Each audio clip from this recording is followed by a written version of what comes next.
প্রিয় দর্শক আসসালামু আলাইকুম, আমার কুকিং চ্যানেলে স্বাগতম সবাইকে। তো ভিউয়ার্স, আজ আমি আপনাদেরকে রান্না করে দেখাবো চিংড়ি মাছ দিয়ে কচুর শাকের খুবই মজার একটা রেসিপি। এই কচুর শাকটা দেখতে যেমন লোভনীয় লাগে, খেতেও কিন্তু অনেক মজা আর খুবই স্বাস্থ্যকর। এই শাকটা কিন্তু সপ্তাহে অন্তত একবার হলেও খেতে বলেছেন ডাক্তাররা, কারণ এই শাকের মধ্যে ভিটামিন এ সহ আরও অনেক ভিটামিন রয়েছে, চোখের জন্য খুবই উপকারী এই শাকটা।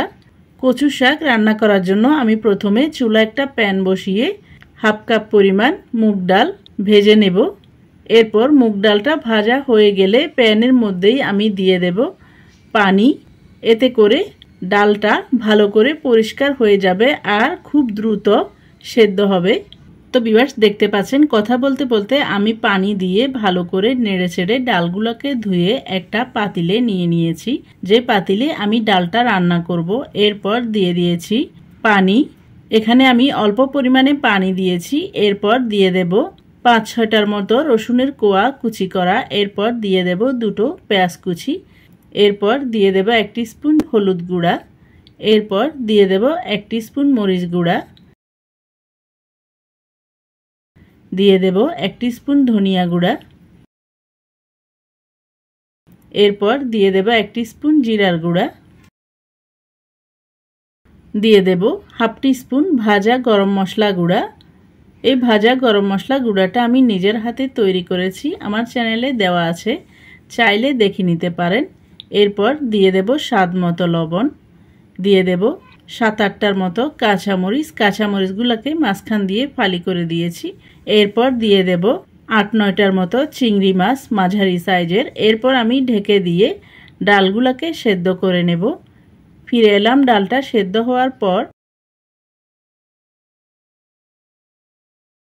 এরপর আমি দিয়ে দেব আগে থেকে কেটে ধুয়ে রাখা কচুর শাক।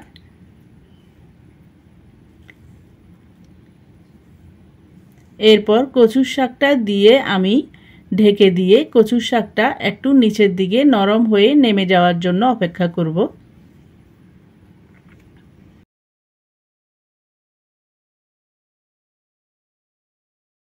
দেখতে পাচ্ছেন কচুর শাকটা নরম হয়ে একটু নিচের দিকে নেমে গেছে।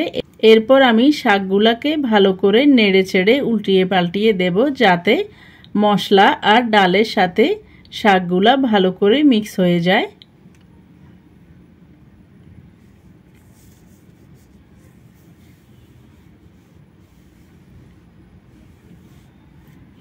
এরপর ভালো করে নেড়ে ছেড়ে মিক্স করে দিয়ে ঢেকে দিয়ে শাকগুলাকে রান্না করে নেব। আর চুলার আঁচটাকে মিডিয়াম থেকেও কম আঁচে রাখবো, কারণ শাকগুলা বেশি সময় ধরে সেদ্ধ করতে হবে, না হলে কিন্তু গলা চুলকাবে। এজন্য আমি ঢেকে দিয়ে শাকগুলাকে রান্না করে নিয়েছি আর মাঝে মধ্যে বেশ কয়েকবার নেড়ে ছেড়ে দিয়েছি। দেখতে পাচ্ছেন শাকগুলো আমার একদম ভালো করে সেদ্ধ হয়ে গেছে আর একদম নরম হয়ে গলে গিয়েছে। আমি আপনাদেরকে নেড়ে ছেড়ে দেখিয়ে দিচ্ছি।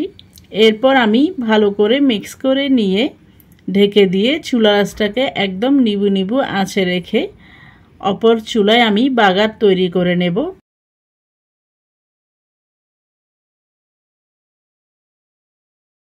বাগারের জন্য চুলায় একটা প্যান বসিয়ে দিয়ে দিয়েছি 5 থেকে 6 টেবিল স্পুন পরিমাণ সরিষার তেল। এরপর তেলটা ভালো করে গরম হয়ে গেলে দিয়ে দেব পেঁয়াজ কুচি, রসুন কুচি আর শুকনো লাল মরিচ। এরপর পেঁয়াজ রসুনটা একটু লালচে টাইপ হয়ে গেলে এরপর আমি সরাসরি বাগারটাকে কচুর শাকের মধ্যে ঢেলে দেব।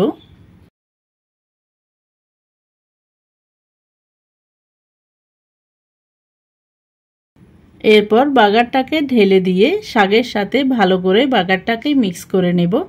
দেখতে পাচ্ছেন শাকটা কিন্তু এখনো পর্যন্ত আমি নিবু নিবু আঁচে চুলার উপরে বসিয়ে রেখেছি, যাতে ভালো করে সেদ্ধ হয়ে যায়।